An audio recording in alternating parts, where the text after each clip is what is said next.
detect every lip movement and it converts electrical pulses into the sound signal for neglecting the noise. Hence, person of the phone receives information. That means இப்போ வந்துட்டு பாத்தீங்கன்னா பேச முடியாம இருப்பாங்க இல்லைங்களா, voice வந்து அவங்க இப்போ காது கேட்காதவங்க இருப்பாங்க, பேச முடியாம இருப்பாங்க. அந்த மாதிரி இருக்கிறவங்க வந்துட்டு இந்த டெக்னாலஜியை வந்துட்டு யூஸ் பண்ணலாம். எப்படின்ட்டு பாத்தீங்கன்னா, இப்போ அவங்களோட லிப் மூவ்மெண்ட் இருக்கு இல்லைங்களா, ஒரு டெக்னாலஜி மூலியமா அவங்க வந்து வாய்ஸ் வர வேண்டாம், அவங்களோட லிப் மூவ்மெண்ட் வச்சு மட்டுமே அவங்க என்ன சொல்ல வராங்கிறத நம்மளால ஒரு ஆடியோவா கிரியேட் பண்ண முடியும். அதை பத்தின டெக்னாலஜி தான் வந்துட்டு silent sound technology.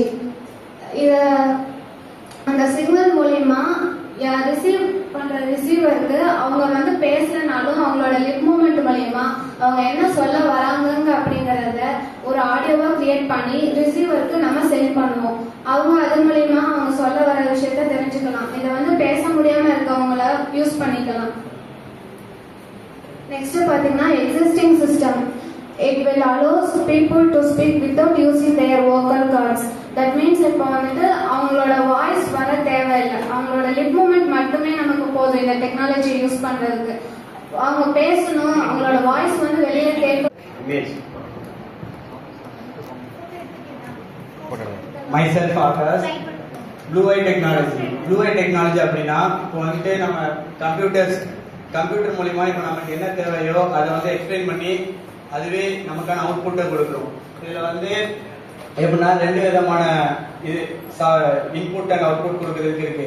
And data அக்யூஷன் யூனிட்னு ஒன்று இருக்குது, அது வந்து எப்படின்னா இன்புட் கொடுக்குது. சென்ட்ரல் சிஸ்டம் யூனிட் வந்து எப்படின்னா அவுட்புட் வந்து அது மூலியமா வெளியே கொடுக்கும். இதுல வந்து எந்த விதமான சாஃப்ட்வேர்ஸ் யூஸ் பண்றாங்கன்னா வாய்ஸ் ரெகக்னிஷன் சாஃப்ட்வேர் யூஸ் பண்றாங்க. வாய்ஸ் ரெகக்னிஷன் சாஃப்ட்வேர் எப்படின்னா இப்போ வந்து நம்ம ஒரு ஆர்டர் அதுக்கு கொடுக்குறோம்னா அதுக்கு அதை அண்டர்ஸ்டாண்ட் பண்ணி அதுவே எக்ஸ்பிளைன் பண்ணி நமக்கு தேவையான இதை கொடுக்குறோம். அப்புறம் வந்து கேமரா அப்புறம் பயோமெட்ரிக் சென்சார், இதெல்லாம் இந்த ப்ளூ ஐ டெக்னாலஜியில தான் வரும்.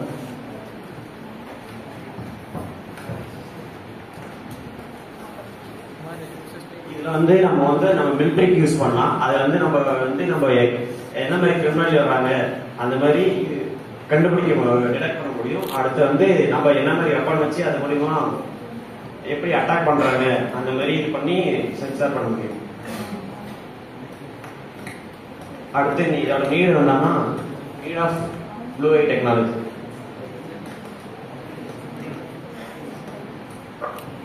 இது எந்த இதெல்லாம் யூஸ் அந்த மாதிரி ரிப்ளை பண்ணும் system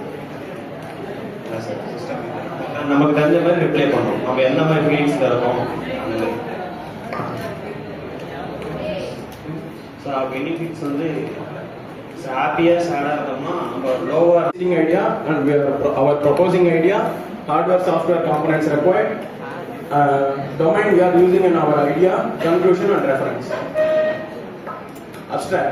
If anybody have an idea about ERS, that I am explaining. ERS means emergency response system. As per the name, it helps in our emergency situation. We are designing this protocol to fix in the electrical vehicle. Why we are choosing the electrical vehicle means because in future it become more reliable in the users. So we are designed to fix in the electrical vehicle. By using we are fixing the electrical vehicle, we can save the occupant safety and we can help the occupant in the critical situations. While coming to the introduction, electric vehicle emergency response system is an innovation safety framework designed for the electric vehicle users. With the growing adoption of electric vehicle, we want to ensure the priority of electric vehicle users to pretend to in the events like accident, fires and the gas leak. Here we are using Raspberry Pi 3 Plus of the core controller and integrating the multiple sensors like MPU 6050 gyroscope and the flame sensor.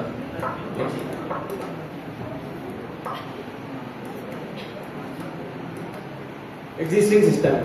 What are the existing?